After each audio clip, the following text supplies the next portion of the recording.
din natin pag-isipan na baka naman panahon na po na i-abolish ito at gumawa ng iisa na lang kongreso.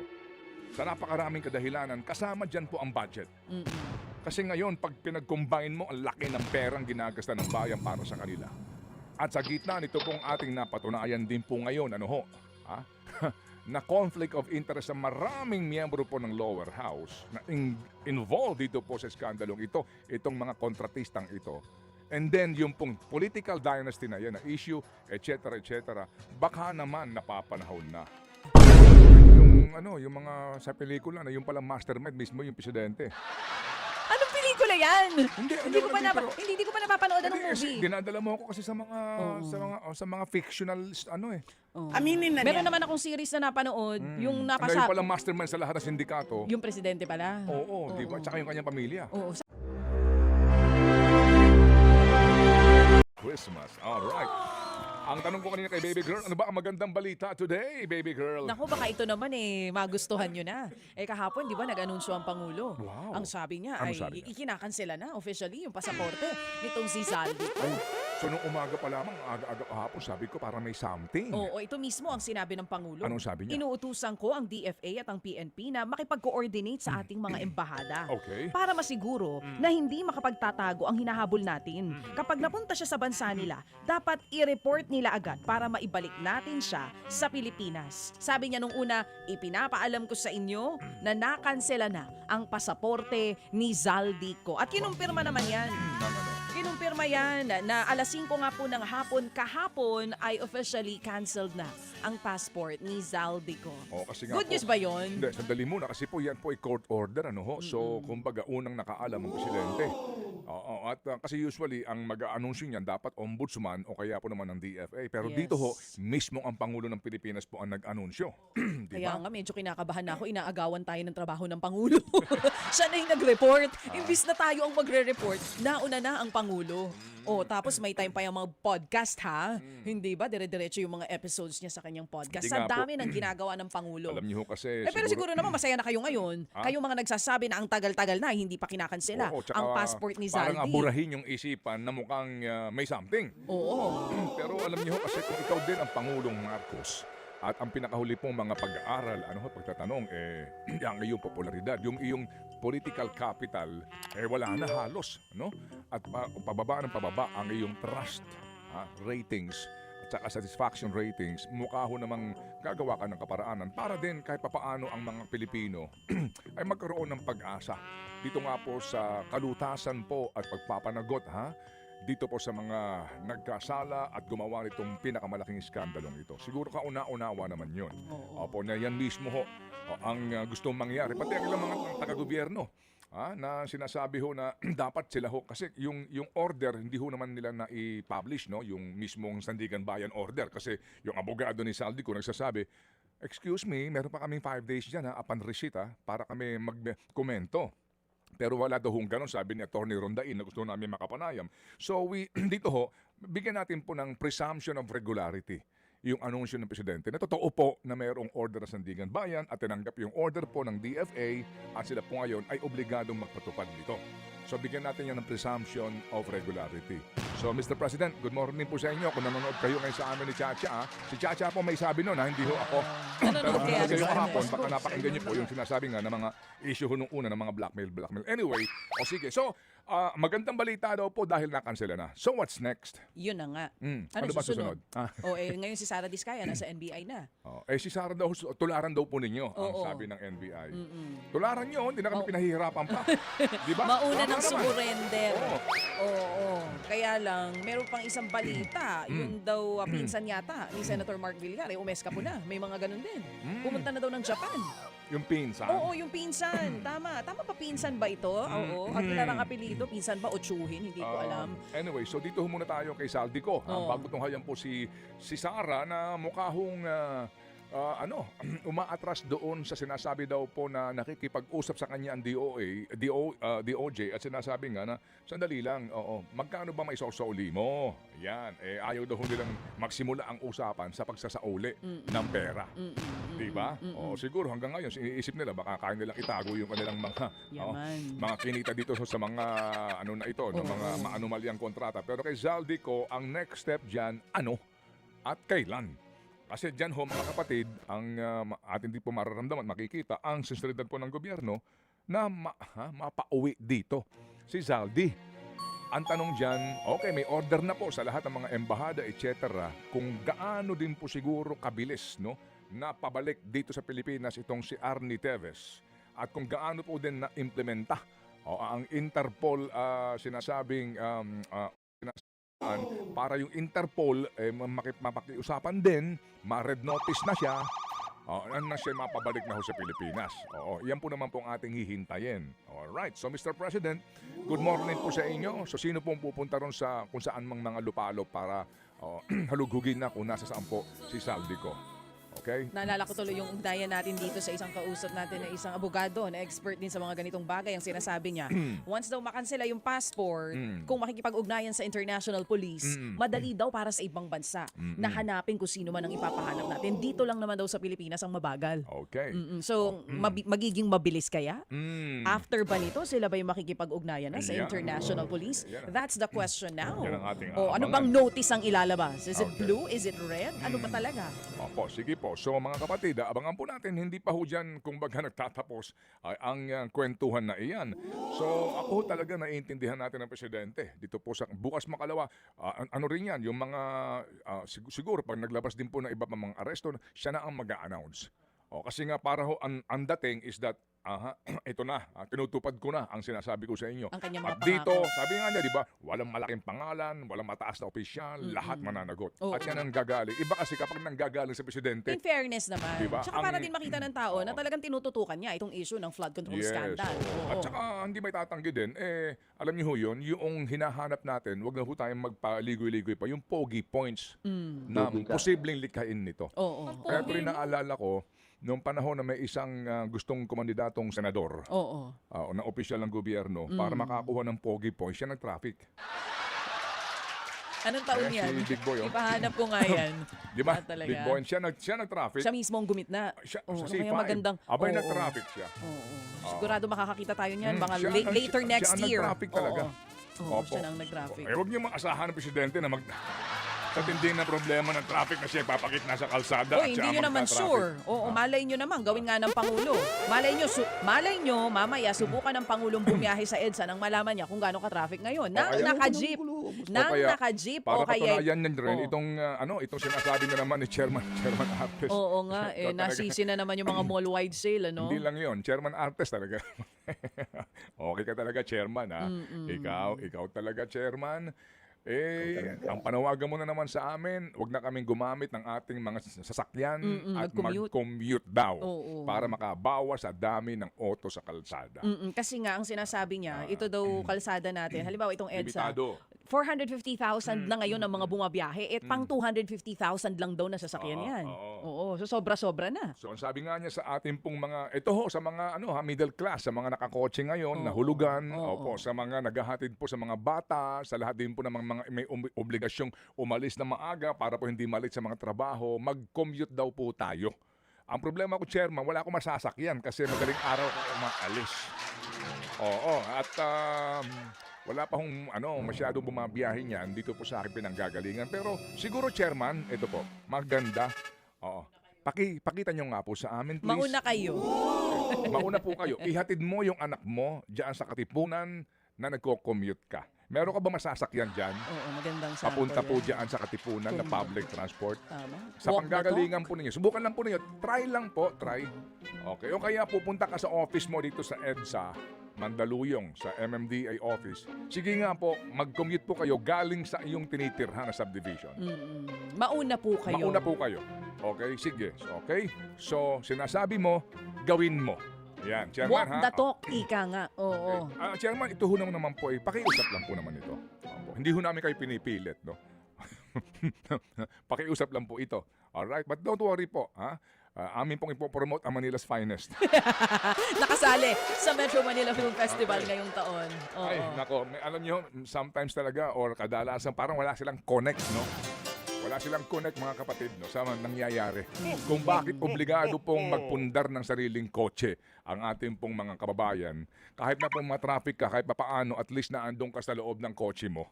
Yan, kahit na nagtitiis ka. Kasi nga naman, di ba, paano ka naman makapag-commute? Itong LTFRB nga, hindi ba? Hindi maiayos ng mga linya ho ng jeepney. Ito hong ating mga tren, kulang na kulang. Isa-isahin ko ba naman ito? Oo naman. Sige. Kabisado nyo na yan. Alright. Oo. Pero ang maganda nga pong balita, Meron pa? Oo. Ano? may panukala po na buwagin na ang Kongreso. Alay ko po. Hindi ako nagbibiro, ha? May mga nagsasuggest alam nyo, talaga. may mga ganito na pong usapan. The fact na meron pong isinusulong, na umano ay pagbabago sa ating saligang batas. May mga nagsasabi, mga kapatid, na hindi kaya ang ating din problema ay yung pong structural, ito hong ating pinaiiral na sistema po ng ating demokrasya. Think about it, ha, mga kapatid. Pag-isipan po din ninyo. Opo, kasi ngayon, hindi may tatanggi, di ba? Itong lower house, kahit na po din anong gawin po ni Bo GD. By the way, good morning po, Speaker, ha? Kinakabahan ako, ha? Alam mo, Direk Joey, ikaw matagal ka nang interesado sa mga takbong pampolitika sa Pilipinas. Parang dumadami at dumadalas itong mga statement ng kung sino-sino mga congressman sa Southern Luzon, pumirma daw ho ng Manifesto of Support. Yung mga taga Northern Luzon ng mga congressman, pumirma ng support. Yung mga ganito. Alam niyo pag nangyayari yan, parang may mangyayari. Papapansin mo? Lahat yan, ha? Sa lahat ng mga pangyayari na may mga Manifesto of Support doon sa speaker na nakaupo, mukhang may nangyayari. Kasi dito po, ang mga pumipirma, hindi partido. Dapat dyan partido. Dapat parties. Dapat parties dyan, ha? Ang magmamanifesto. Kasi ang mga yan, sabihin na po natin pipirma ngayon yan, at the end of the day, utos ng partido I mean, magpakatalino po tayo dito ha. Yung Manifesto of Support, mga congressman sa gantong region pumirma. Ang mga congressman sa gantong pumirma. Party list ganto pumirma. In support daw po of the speakership ni Bo GD. Pagkatapos ng mga pirmahan, ano susunod? May tanggalan? Sa May totoo lang, palitan? Ako, baka iraos lang itong budget na ito. Sinong papalit? Ha? Dalawa. Naku po, naman sana yung isa. Kasi nagsimula ka doon sa Abolish Congress. Sige, Abolish Congress. Na 620 imposible siguro mangyari. Ang alin? Tatamaan sarili nila, gagawin pa nila yan. Hindi, ito ha. Mamaya, pag-usapan po natin ito ng factual. And, kumbaga, theoretical po. Oo. Kung bakit to dapat din natin pag-isipan na baka naman panahon na po na i-abolish ito at gumawa ng iisa na lang kongreso. Sa napakaraming kadahilanan, kasama dyan po ang budget. Kasi ngayon, pag pinag-combine mo, ang laki ng perang ginagasta ng bayan para sa kanila. At sa gitna nito pong ating napatunayan din po ngayon, na conflict of interest sa maraming miyembro po ng lower house na involved dito po sa skandalong ito, itong mga kontratistang ito. And then yung pong political dynasty na yan, na issue, etc., baka naman napapanahon na ilatag ito bilang isa sa mga solusyon sa ito hong ating kinakaharap na problemang ito. Anti-dynasty provisions plus pagbabago po sa sistema po ng ating pamahalaan. So makakatipid tayo, tapos mababawasan sila. Gusto natin yun. Oo. So mangangalahati sila. Kokonti ang ating susweldohan. Babawasan po sila at magkaroon ng reforma doon po sa kanila pong kakatawanin. Pati ho yung party list na iyan. Hindi ako, mga kapatid dito nagbibiro lamang ito ho. Hindi, it's about time. Pag-isipan po natin ito. Halimbawa, mga kapatid. Sige, ituloy mo. Pag-isipan at pag-usapan dapat. Mamaya na po. Sige. Okay, kami po handang-handa na po para sa ating mga balita, baby girl. 6:31 na agad, Ang maganda na hong balita ay may libre sakay Uy. sa LRT at saka sa MRT. Tama? Kasi DOT, kung may 12-day free rides for every sector. Parang kinuha nila yan doon sa 12 days of Christmas. So yan ang kanilang 12 araw na libreng sakay sa Pero mga sektor po may tanong ng lang ating tayo sa transportasyon. DOTR, ha? Anong tanong? Ang tanong, sir, yan pong free rides na yan, sino ho ang magbabayad niyan? Talaga bang libre yan na yung pong pinaka-paglilibre i-absorb ng inyo pong operator? O babayaran din po ng Estado? Meaning, at the end of the day, yung pong sinabihan ng libreng sakay, binayaran niya rin yun. Kasi sa kanya rin ko, sorry po sorry. Ikaw naman, masaya na nga kami So, doon sa libre eh. nagtatanong- Pinapaalala mo na naman sa amin na sa amin din galing yung ililibre sa amin. Nagtatanong lang, pwede Oh, bang... pero siguro sabi nila, okay na din yan, at least sa atin na bumalik. Kesa sa kanila lang, di ba? Ang lagay, kayo lang makikinabang. Pero yun nga, niluto na naman tayo sa sarili nating mantika. Oo. Nagtatanong lang naman. Oo. Kasi sa mga panahong ito, be wise. Oo. Tsaka sa mga panahong ito, wala naman talagang libre. Eto ho mga kapatid, mawalang galang lang po sa mga nakikinig ngayon na miyembro po ng Senado o ng Kongreso. Siguro ho naman, hindi po sasakit ang inyong kalooban kapag pinag-uusapan ng isyong ito. Kasi una po, ito hong nangyari ngayon sa atin na skandalong ito. Sino ba may gawa nito? Sino ba ang proponents dito? Hindi naman daw lahat. Yung iba po mga kapatid kinakabahan kasi sa totoo lang, hindi pa lang siguro nababanggit ng kanilang mga pangalan. Pero alam nila sa budhi nila ang totoo. Hindi po ba? Ngayon mga kapatid, ito pong usapin din ng tila ginawa na pong negosyo ito. Ginawa na po itong malaking family business. With all due respect. Girl, di ba? Ginawa na po malaking negosyo ang Oo. politika eh. Pinapamana ang pwesto, sana. Hindi Dati lang ang yun. pinapamana lang, bahay at ari-arian. Ngayon, pati posisyon sa gobyerno. Hindi lang yun mga Oo. kapatid, hindi po ba? Ayoko na lang magbabanggit po ng mga halimbawa Ay, kasi nga naman. masakit. So ngayon may panukala ng isa pong charter change. Marami ho na naman dito ang tututol at sana nga po'y makuha po natin ang ating panayam agad-agad ngayon kasi nga mamaya po pag-uusapan natin ang gusto pag-usapan ng iba si Saldi ko. Doon sila excited, hindi ba? Ito ho mga kapatid, pinag-uusapan. Sigurado po may kokontra ho dito itong ating mga dating maestrado, dating commissioners po natin kasi nga takot sila eh. Takot na baka pagsamantalahan, pag binuksan mo yan, baka ito na. Oo. At na naman, yung masang Pilipino, baka na naman nila, alam nyo na, yung pong, well anyway, yung mga ginagawa po nilang mga panlilinlang, o at the end of the day, doon po sa mangyayaring plebisito, magkabayaran na naman daw ho sa botohan, etc. etc. Kasi nga, meron pong mga nagpapanukala na ito po ay baguhin na particular po yung forma ng ating gobyerno. Yung sistema, yung form. Yes, sabi kasi hindi na daw angkop yung 1987 Constitution natin dito sa modernong panahon.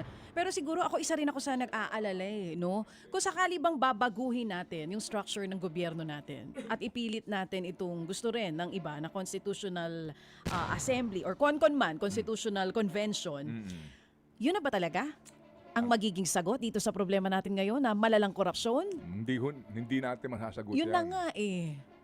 It's kasi nga ang sinasabi hindi hindi ka rin nakakasiguro diyan. Bakit ngayon ba nakakasiguro tayo? Tama. May point. Kung di ba natin babaguhin, matatapos ba ang Ngayon korupsyon? sigurado ako magnanakaw pa rin sila Totoo. Oo. sa ibang anyo. Hindi na At flood pamamaraan, control. di ba? Oo. Walang gamot diyan sa adik sa pera. Walang rehab diyan sa mga adik sa pera at adik sa power. Di po ba? With all due respect, magpakahinahon po tayo. Yung nga po ating laging prayer. Kahinahunan pong tanggapin ang mga bagay na hindi na po natin kayang baguhin.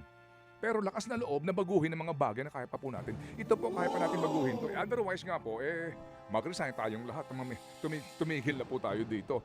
Yun lang po naman, pag-usapan po natin to sa ano po mga aspeto. Bakit ho ba may kaisipan na magkaroon po ng pagbabago sa ating pong legislatura? Kumbaga, ito ho ay chance na baka naman ito po man lamang ay makabawas sa malaking problema ngayon na ang tawag po natin ay Philippine Congress. Oo nga. So pwede na po kayong magbago ng inyong citizenship. Hindi nyo na kailangang ipaalam sa Pilipinas. Pero meron naman mga voluntaryo. So ikaw ba kung magbabago ay ipapaalam mo? Ako ay gusto ko maging dual citizen. Oo. Ng anong bansa? Ako, O planeta? Baka Hindi. naman planeta. Sa anong Ako planeta? ay citizen ng Benguet. Okay. May sarili silang ano doon? May sarili silang citizenship? Anong klaseng citizenship meron sa Benguet? Oo. Sa Benguet mukha mo gusto. Anong citizenship doon? Oo. At doon ka sa bansang ang tawag ay Alphaland. Maganda raw ang view dyan. Ikaw talaga. O sige. O. So gaano kabilis ngayon ang kilos, di ba? Para mahanap kung nasaan talaga si Zaldico. Is he in Portugal? Siguro... Is he really there? Siguro, paano kaya yan, Mr. President, no? Kung hindi nyo alam pala na itong si BFF nyo dati.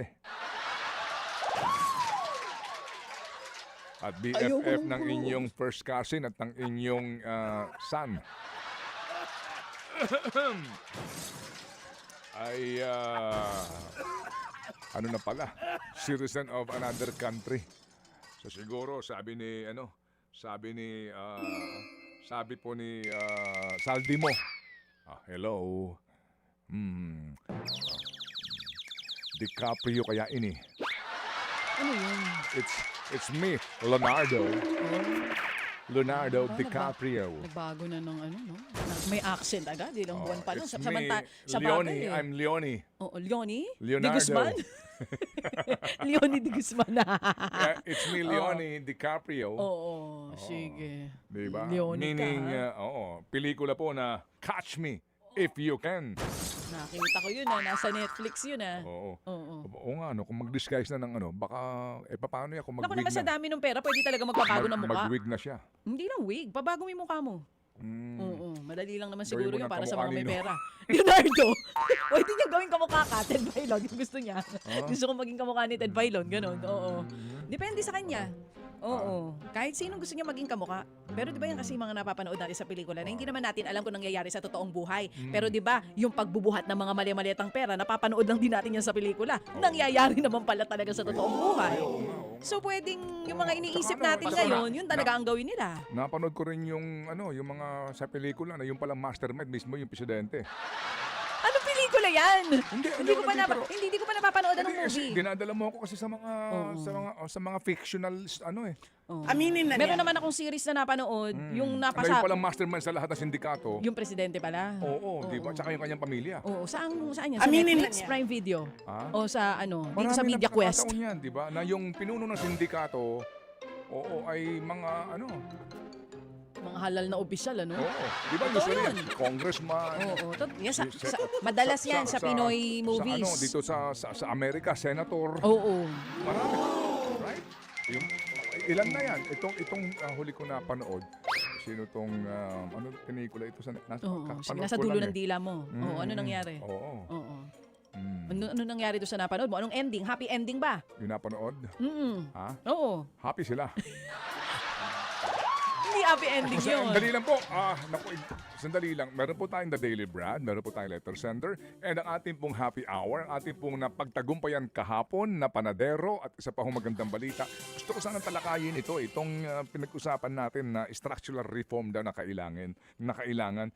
Kasi, ngayon, ito BICAM, di ba? Na naman, dahil siguro ho, ma-obliga sila mag-live stream, baka hindi na ho, hindi na bale. Hindi na muna bale. O sige po. We got you with Jollibee Pasko deals on Foodpanda. Get 25% off Family Super Meal A with Coke. Order now. Galing sa Mangosteen with Santone na mainam po sa ating kalusugan.